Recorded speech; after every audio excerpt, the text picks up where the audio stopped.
O menino e o seu destino. Comecei a frequentar o ateliê de leitura e escrita do velho Tafu. Percorria com a minha magrela a distância de cerca de 6 quilômetros entre minha casa e o endereço dele.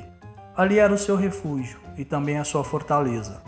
Era onde ele se nutria de algo que o mantinha cada vez mais vivo, o conhecimento. As prateleiras estavam sempre abarrotadas de livros, discos e revistas. Sobre os armários, fotografias, artesanatos e souvenirs de lugares por onde andou. Havia ainda brinquedos, quebra-cabeças e miniaturas de instrumentos musicais. O velho Tafu gostava muito de música, especialmente de canções populares de todos os lugares. Comparava: livros são como pedras paradas no fundo de um rio, estáticos e silenciosos. É preciso mergulhar para acessá-los. As canções são borbulhantes como as ondas, inquietas e vibrantes. Elas se achegam por conta própria. Com essa analogia bem típica, ele realçava a importância do estudo e da pesquisa. Em uma das paredes, mantinha uma tela com a imagem de Francisco de Assis, em meio a uma paisagem exuberante de flora e fauna tropicais, como se o santo tivesse vivido não na Itália, mas em algum país abaixo da linha do Equador, fruto do imaginário de um pintor do estado da Paraíba. No lado oposto, havia o quadro de um menino olhando suplicamente para cima, dirigindo-se a alguém que não aparece inteiramente, mas cuja mão afaga sua cabeça. A imagem me fazia viajar no tempo. Reencontrava o menino que, ao longo da infância, ajudava o pai no comércio. Vivia em uma pequena cidade do interior do estado do Paraná, com cerca de 8.000 habitantes. O menino vivia o trabalho, mas vivia também os amplos quintais entre goiabeiras e bananeiras, cachorros e galinhas, borboletas e joaninhas. Por problemas financeiros e na luta pela sobrevivência, a família se esfacelou e o menino veio morar em São Paulo pouco antes de completar 14 anos de idade. Para o menino, acostumado à liberdade do campo, a Praça Júlio Prestes, local da antiga rodoviária, pareceu uma ilha intransponível. Atordoado, a princípio sequer ousava atravessar para o outro lado da rua. O vai e vem dos veículos e o barulho das buzinas formavam um ambiente caótico para os seus sentidos, acostumados com o bucólico lugar em que vivia. O vento soprando sobre a copa das árvores, o grunhido dos animais, o aboio dos vaqueiros conduzindo as boiadas. Mas o choque maior ainda estava por vir. Foi o seu primeiro contato com a instituição chamada de organização. Para manter-se na cidade grande, era preciso ter um emprego. O menino, criado na liberdade dos quintais, deparou-se com uma estrutura hierárquica, feita de normas e procedimentos, formulários e controles. Nunca tinha ouvido falar de burocracia, mas a sentiu de perto. Perdia horas em busca de uma assinatura ou de um carimbo. Lidava com nomes estranhos como voucher, borderô, memorando, duplicata, fatura, nota fiscal. Logo ele, acostumado com outro vocabulário.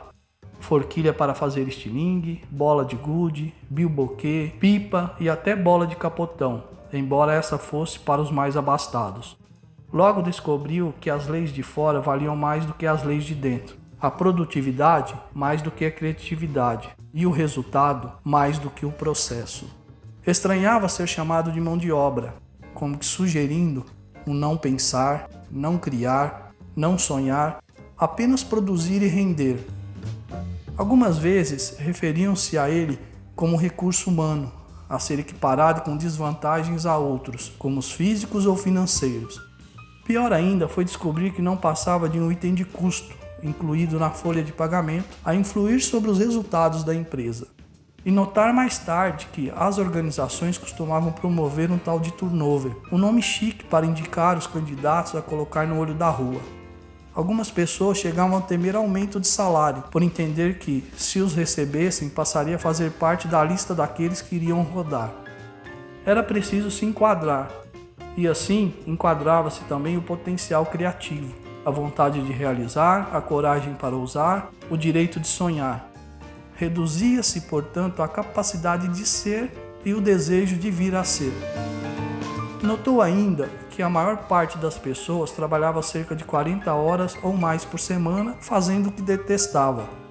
Em contrapartida, existiam as anedotas para aliviar a dor, como aquela do funcionário que chega para o chefe e diz: "O senhor vai me desculpar, mas estou ganhando muito pouco." Ao que o superior hierárquico laconicamente responde: "Está desculpado." As pessoas adoeciam e consultavam médicos em busca de atestados para que suas faltas não fossem descontadas. Algumas chegavam a simular problemas com o mesmo objetivo. Entre o querer agradar e o medo de desagradar, desenvolviam habilidades políticas para manter o emprego e conquistar promoções. Com isso, desenvolviam múltiplas personalidades, transformando a vida no trabalho em uma peça de teatro. Definitivamente, aquele não era um ambiente saudável. Mas nada calou mais fundo no menino do que o dia em que ele foi revistado. Tudo por causa de um furto na empresa. E então todos eram suspeitos até se provar o contrário. Sentiu-se humilhado e ultrajado. Com toda razão. Foi revistado e interrogado por um colega de trabalho, alguém que ele antes considerava amigo. A partir dali, o menino se deu conta de que o paraíso havia ficado para trás. A relação de confiança que um menino tinha em outro menino era diferente da relação de confiança entre os adultos. Os adultos que perdiam a meninice perdiam também a confiança uns nos outros. E a desconfiança era a marca mais representativa da tal organização. Por isso, todo aquele aparato cerceador de comando e controle, de vigilância e punição. O menino perdia as asas enquanto se acostumava com a gaiola. A mão que afagava a sua cabeça, quando se comparava à imagem do quadro na parede, agora tinha rosto. O velho Tafu sabia que o conhecimento e o intelecto são insuficientes para ocupar o lugar da ternura e do afeto. Ele bem compreendia a minha desdita, similar a tantas outras, e o meu olhar suplicante como tantos outros.